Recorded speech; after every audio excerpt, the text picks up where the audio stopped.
The moment the billionaire spoke, the entire restaurant went quiet. Not because his voice was loud, but because of the way he smiled when he switched languages, slow, deliberate, confident that no one around him would understand what he was about to say. Especially not her. She stood there holding the tray, an African black waitress in a neatly pressed uniform, posture straight, eyes calm. He looked at her like she was invisible, then worse, like she was entertainment. And when he finished speaking in that foreign language, his friends laughed softly, certain she'd be humiliated without even knowing why. What he didn't expect was this. Her reply would freeze him where he sat and turn the shame right back onto him. The story begins on a warm evening in a luxury restaurant perched above the city lights. The kind of place where crystal glasses clink softly, where money speaks in whispers, and where people like him never expect to be challenged. His name was Victor Halle, a self-made billionaire known for ruthless deals, sharper words, and an ego that filled every room before he did. He had flown in that morning for a business acquisition and chosen this restaurant not for the food, but for the power it made him feel. She was called Amara Nlavu. Amara moved through the dining hall with quiet confidence, balancing plates with ease, her dark skin glowing under the warm lights, her natural hair pulled back neatly. She had worked there for 3 years, long enough to recognize arrogance the moment it walked in, long enough to know when to stay silent and when silence was being mistaken for weakness. Victor noticed her the moment she approached his table, not as a person but as a detail, something that didn't belong in his world of tailored suits and private jets. When she greeted him politely and asked for his order, he smirked and glanced at his companions. He replied in a foreign language, one rarely spoken in that country. His tone was casual, amused. He ordered extravagantly, but slipped in something else between the words, a cruel comment about her accent, her skin, her place. His friends understood. They laughed, not loudly, just enough to enjoy it. Amara paused for half a second, just enough to register the shift in energy. She looked at him, then at the others, and something in her eyes sharpened. She wrote the order down calmly, nodded, and turned to leave. Victor leaned back, satisfied. To him, the moment was over. Another small victory. Another reminder of power, but Amara hadn't left because she didn't understand. She left because she did. In the kitchen, her hands trembled slightly as she placed the order. Not from fear, from control. She took a breath, steadying herself. This wasn't the first time someone had tried to make her feel small, but it was the first time someone had underestimated her so completely. You see, Amara hadn't always been a waitress. She held 2 degrees. One in international relations, one in linguistics. Life had taken a turn after her father fell ill, after responsibilities piled up faster than opportunities. The uniform she wore did not define the mind behind her eyes, and that foreign language Victor used so casually. It was one she had mastered years ago. She returned to the table with the drinks, her expression professional, her voice warm. Victor barely looked up. He was mid-conversation, bragging about a deal that would ruin hundreds of jobs and make him richer by morning. Amara placed the glass in front of him gently. Then, in the same foreign language he had used, she spoke, not loudly, not angrily, calm, clear, perfectly pronounced. She repeated his order and then repeated his insult, word for word, slowly, carefully, ending with a question that cut deeper than any raised voice ever could. Is that still how you'd like to speak to the person serving you? The table went silent. Victor's smile collapsed. His glass froze inches from his lips. His friends stared at Amara, then at him, confusion turning into discomfort. He searched her face, hoping for a mistake, for a mispronunciation, for anything that would tell him this was a coincidence. There was none. She met his eyes steadily, not challenging, not pleading, simply present. For the first time that evening, Victor felt something unfamiliar tighten in his chest. Not anger. Something worse. Exposure. People at nearby tables had begun to notice. A few understood the language. Others understood the tension. The power dynamic in the room had shifted, and everyone could feel it. Victor cleared his throat, trying to recover. He laughed awkwardly and muttered something dismissive, but the spell was broken. The laughter from his friends didn't return. The ease was gone. The mask had slipped. Amara nodded politely, just as she had when she first arrived. "I'll bring your meal shortly," she said, this time in the common language. Her tone unchanged, and as she walked away, something strange happened. Victor watched her go, not with contempt, but with unease, because for the first time in a long time, someone he believed was beneath him had reminded him of something he hated to feel, and this was only the beginning. Victor sat back in his chair, but the confidence that had carried him into the restaurant never fully returned. He tried to rejoin the conversation at the table, tried to laugh at a joke one of his associates made, but his mind kept replaying the moment, the sound of her voice, the precision of her words, the way she hadn't raised her tone or shown anger, yet had stripped him bare in front of everyone. He hated that feeling. Across the room, Amara moved as she always did, smooth, professional, focused, but inside her chest, her heart was still beating faster than normal. Not from fear anymore, but from the release of something she had carried for years. The weight of being underestimated, of being spoken about instead of spoken to, of being treated like silence meant ignorance. She reminded herself to breathe. This was still her workplace. She would not let one man's ego ruin her composure. When the food was ready, she carried the plates back to the table. The aroma of expensive spices and carefully prepared meat filled the air. She placed each plate down with care, her hands steady, her posture unchanged. Victor avoided her eyes at first. Then, almost against his will, he looked up, their eyes met. For a brief moment, time stretched. In that look was no hatred, no triumph, just awareness. And that unsettled him more than anger ever could. One of Victor's friends leaned in and whispered something. Victor nodded, then spoke up, his voice a little too loud, a little too forced. He made a show of complimenting the food, the service, the atmosphere. It was an attempt to reclaim control, to signal that nothing had changed. But everything had. Amara responded politely, thanked him, and turned to leave.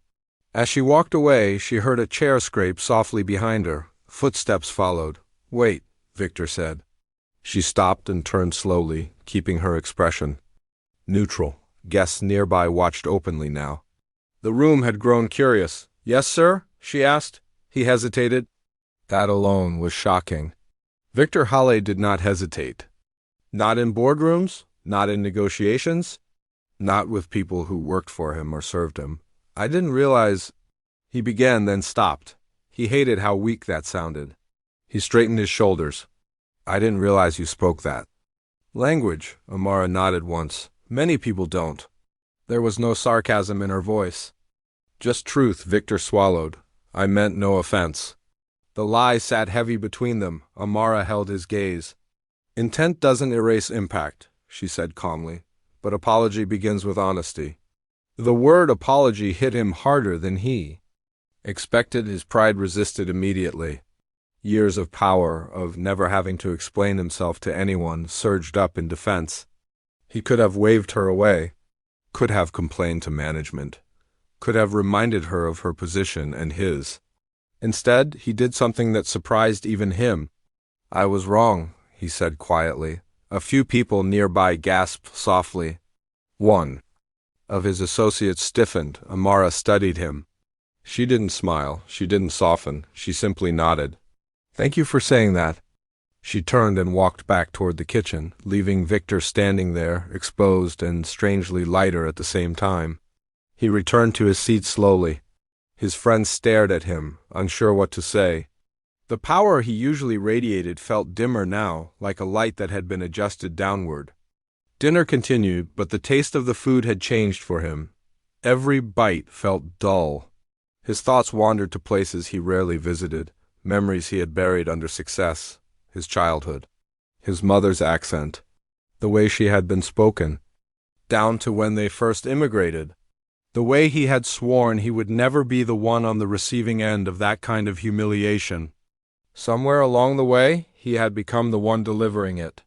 In the kitchen, Amara leaned against the counter for a moment, closing her eyes. A fellow waitress approached her quietly. "Are you okay?" the woman asked. Amara opened her eyes and nodded. "I am now," but the night was far from over. As Victor prepared to leave, the restaurant manager approached Amara, tension written across his face. "The gentleman at table 7 would like to speak with you again," he said cautiously. Amara felt a familiar knot form in her stomach. Not fear, readiness. "All right," she said. Victor was standing near the entrance this time, alone. His coat was draped over his arm. When he saw her, he didn't smirk. He didn't look amused. "I won't keep you long," he said. "I just wanted to know something." She waited. "Why are you here?" he asked. "This job, I mean." It was a dangerous question. One that often came loaded with judgment, Amara answered anyway. "Because life doesn't always move in straight lines," she said. "And because dignity isn't tied to a title," he nodded slowly. "You're educated." "Yes, more than most people I know," he admitted. She offered a small, almost invisible smile. "Education doesn't always pay bills when you need it to. But it teaches you how to stand when people try to shrink you." Victor exhaled. "I used language tonight as a weapon," he said. "I've done that before. I didn't think about who it cuts." Amara looked at him carefully. "Most people don't," she said, "until they're cut themselves." Silence settled between them.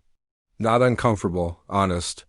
"I won't excuse what I did," Victor said. "But I want to ask, how do I do better?" The question hung in the air. Amara considered him, not the billionaire, not the ego. "The man? You listen," she said finally. "Even when it's uncomfortable, especially then," he nodded. "I will." They stood there for a moment longer, then Amara stepped back. "Have a good evening, sir." "You too, Amara," he said. He said her name carefully, as if it mattered, and it did. As Victor walked out into the night, the city lights reflected off the glass doors. He felt unsettled but also awake, like someone who had been walking in a familiar darkness and suddenly realized there was another way to see. Back inside, Amara returned to her duties. The restaurant buzzed on. Plates clinked, voices rose and fell, life continued. But something had shifted. Because sometimes power doesn't change through shouting or revenge. Sometimes it changes through a calm voice, spoken in the language of truth, at the exact moment arrogance least expects it. And Victor had no idea yet, but this encounter would follow him long after the night ended. The next morning, Victor woke earlier than usual. No assistants knocking, no phone buzzing with urgent updates. Just silence and the echo of the night before lingering in his mind like a song he couldn't turn off. He sat on the edge of his bed, staring at the city skyline through the glass wall. He had faced hostile takeovers, lawsuits, public scandals. None of them had unsettled him like one calm sentence spoken by a waitress he had tried to humiliate. "Dignity isn't tied to a title," the words replayed again. Across the city, Amara was already awake too. She stood by a small window in her modest apartment, sunlight touching her face. She sipped her tea slowly, grounding herself. The restaurant shift was over, but the emotions hadn't completely faded. Not because of pain, but because something rare had happened. She had spoken her truth and remained standing. Her phone buzzed, a message from her mother back home in Accra. "Remember who you are today, my daughter," Amara smiled softly. She always did. By midday, Victor found himself in an unfamiliar place, not a boardroom, not a luxury car, but sitting. Alone at his desk, staring at a resume that wasn't supposed to be there. His assistant had placed it neatly on top of the stack. Amara Cohn, education in linguistics, international relations, cultural studies, fluency in 5 languages. He frowned. This wasn't pity, this wasn't guilt. This was curiosity mixed with respect, and that was new. He remembered her question from the night before, not asked with bitterness, not with arrogance, just honesty. He picked up the phone. At the restaurant, the manager approached Amara carefully, as if handling glass. "There's a call for you," he said. From him. She didn't ask who, she already knew. She stepped into the quiet hallway and took the phone. "This is Amara. Good afternoon," Victor said. His voice was different now, controlled but stripped of performance. "I hope I'm not disturbing you." "You're not," she replied. There was a pause. "I won't take much of your time," he said. "I did some thinking and some reading." She waited. "I don't believe last night should end as a lesson only for me," he continued.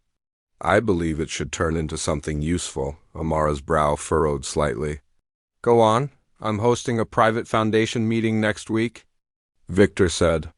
"It focuses on cross-cultural leadership and ethical communication. I'd like you to attend." She almost laughed, but stopped herself. "As what?" she asked calmly. "As a speaker," he said. "Not a symbol, not a story, a voice." Silence stretched between them again. "You don't owe me anything?" Victor added quickly. "If you say no, I'll respect it." Amara closed her eyes for a moment. She thought of all the times she had been invisible. All the times her qualifications had been overlooked. All the times her silence had been mistaken for weakness. "I'll consider it," she said. "That's all I ask," Victor replied. They hung up. That evening, Amara sat at her small table, papers spread out, notes, old journals, ideas she had once written but never shared. Her heart raced, not from fear, but from possibility. The event arrived sooner than expected. The room was filled with power. Executives, investors, thought leaders, people who were used to being heard. When Amara walked in, conversations paused, not because of her clothes or status, but because of her presence. Calm, grounded, unapologetic, Victor watched from the back of the room. When Amara began to speak, she didn't raise her voice. She didn't dramatize, she told the truth. She spoke about language as a bridge and as a blade, about how words could elevate or erase, about how humiliation often hides behind jokes, accents, and assumptions, about how power reveals itself not in dominance, but in restraint. The room grew quiet, some shifted uncomfortably. Others leaned forward. Victor felt something tighten in his chest. This was leadership, not the kind measured by wealth or influence, but by courage. When she finished, the applause wasn't explosive. It was sustained, earned. Afterward, people lined up to speak with her, to thank her, to listen. Victor approached last. "You didn't hold back," he said. She met his gaze. "You didn't ask me to," he nodded. "You changed the room." "No," she corrected gently. "The room was ready. It just needed honesty." Weeks passed. Amara didn't quit her job immediately. She didn't suddenly become famous. Real change rarely looks dramatic at first. But doors began to open. Invitations, panels, consultations, and Victor changed too. He began correcting people not loudly, but firmly. He stopped laughing at certain jokes. He listened more than he spoke. When someone used language as a weapon, he intervened, quietly, deliberately. One evening, months later, Victor returned to the same restaurant. Different table, same room.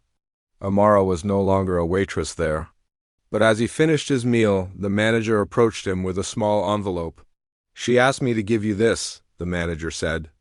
Inside was a handwritten note. "Growth begins when ego ends. Thank you for choosing to listen." Victor folded the note carefully and placed it in his pocket. For the first time in a long time, he felt wealthy in a way no balance sheet could measure. Because sometimes the greatest lesson doesn't come from power asserting itself, but from power being humbled by a voice it tried to silence, and that reply was something he would never forget.